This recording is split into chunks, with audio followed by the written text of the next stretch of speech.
What's up, YouTube? It's your girl Kenzo for Life here, and today we're going to be talking about Sony's secret weapon against Microsoft layoffs. So, the gaming world has been watching the slow motion train wreck that is the Microsoft layoffs. Thousands of jobs gone, beloved studios getting the axe. It's been a rough time.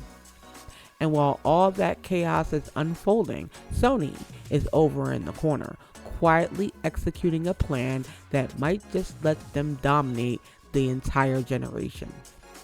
So, what's the big secret? What's Sony's master plan while Xbox is seemingly setting its own house on fire? Let's get into it. Man, the headlines have been brutal. Microsoft, one of the biggest players in the game, has just dumped thousands of talented people from its gaming division. They even shut down Celebrating Studios, a move that left everyone just confused and demoralized. Some people in the industry have called it a colossal waste of talent. The big question on everyone's mind is just what is happening over at Xbox. But while one giant is stumbling around in broad daylight, its biggest rival is playing 4D chess in the shadows. This isn't just about Sony surviving a tough time in the industry. It's about pouncing on a massive opportunity. Sony is playing a totally different game. And it's all about smart buys, cool new tech, and doubling down on what made people buy a PlayStation in the first place. The difference between the two companies right now is wild, and it shows two completely different ideas for what gaming should be. Let's start with the most important thing in this whole business: the people who actually make the games. When Microsoft announced all those layoffs, it wasn't just a number on a spreadsheet. It was a giant pool of world-class artists, programmers, and designers suddenly looking for work. For Microsoft, it was a PR crisis. For Sony, it was basically Black Friday for talent. Now, to be fair, Sony hasn't been completely immune to all this. They have had their own layoffs, cutting over 1,500 jobs since 2022 and making painful calls, shutting down their London studio, and even closing Firewalk Studios not long after buying them. The difference, though, is what they did next. While on one hand was trimming the fat, the other was swiping a credit card. If you peek at Sony's career page, it's buzzing. They're hiring for a ton of jobs across all their PlayStation studios. They're looking for designers, engineers, and all the people you need to build those huge epic games they're famous for. This doesn't look like a company that's scared. It looks like a company that's reloading. Think of it like this. Your opponent in a strategy game just self-destructed half their army. You don't just sit there, you go out and capture all their abandoned territory.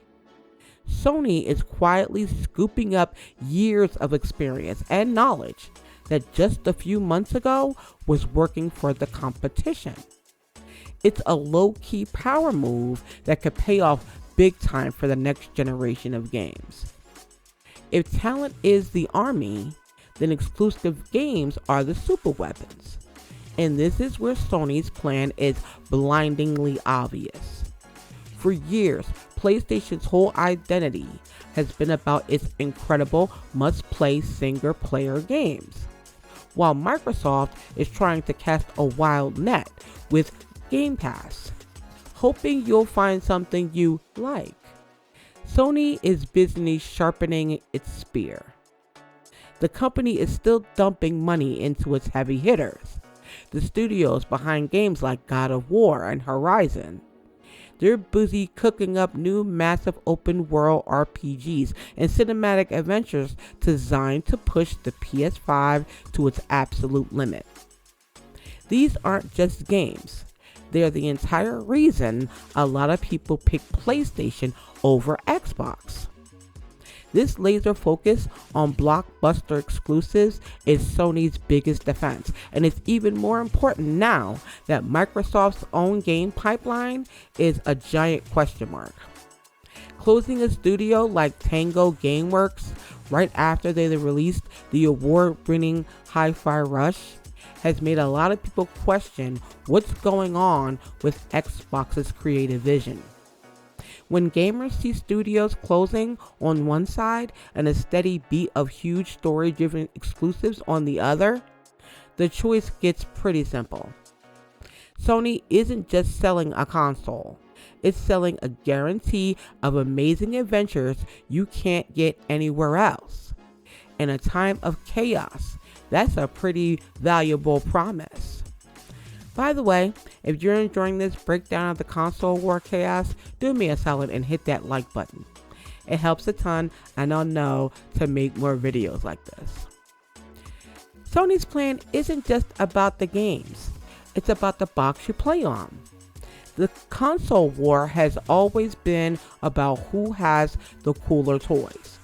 And Sony is still pushing hard to make the PlayStation 5 the best place to play. They are constantly tweaking the PS5's guts, working on faster chips and better cooling, all built around the super fast SSD that basically eliminates the loading screens. This whole strategy makes sure the console is a beast today and is ready for whatever crazy ideas developers have for tomorrow. But it's not just about the console itself. Sony is expanding its ecosystem with some surprisingly niche gear. For example, they recently announced a high-end fight stick, currently codenamed Project Defiant, designed specifically for the fighting game community. This shows they're actually listening to the super passionate hardcore of their audience. And then there's VR. Virtual reality has been a bit of a roller coaster, but Sony is one of the only big console makers still pouring serious money into it. Rumors are always swirling about PSVR getting upgrades and new games, which means they're playing the long game with the tech. This constant investment in hardware does two things. First, it gives players a top-tier experience. Second, it gives developers the best tools to make their dreams a reality, which leads to better games.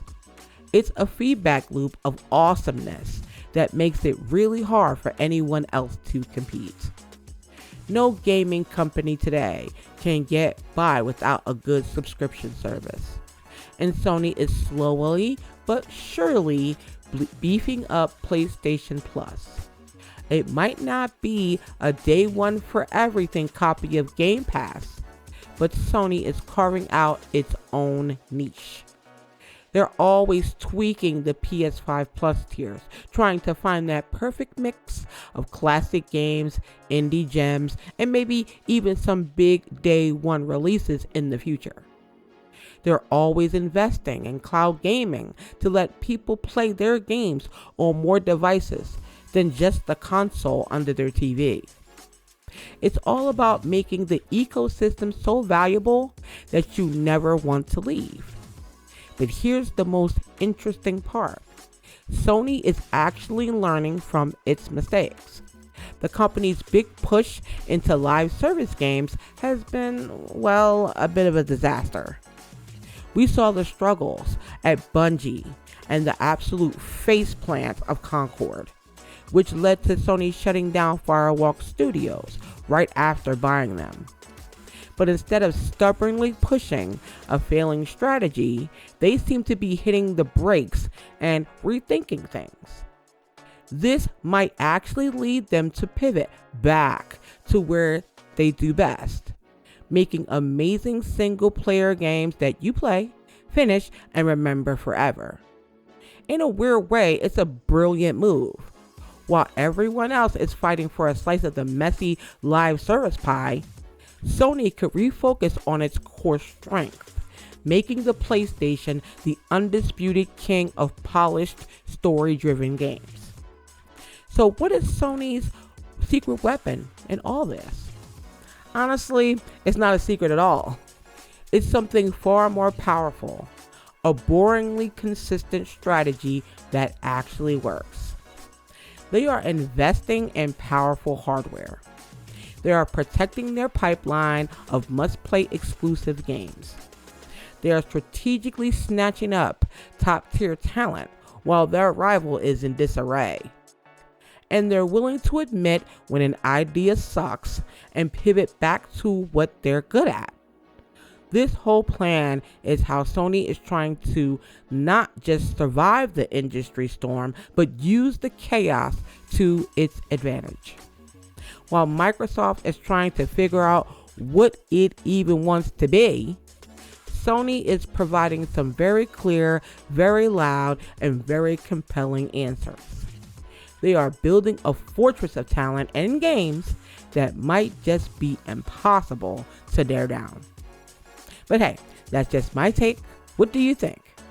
Is Sony's focus on exclusives the winning play for the long run? Or is Microsoft's Game Pass model and the real future of gaming? Let me know what you think down in the comments. And if you like this deep dive and want more, make sure you subscribe and ring the notification bell so you don't miss the next one.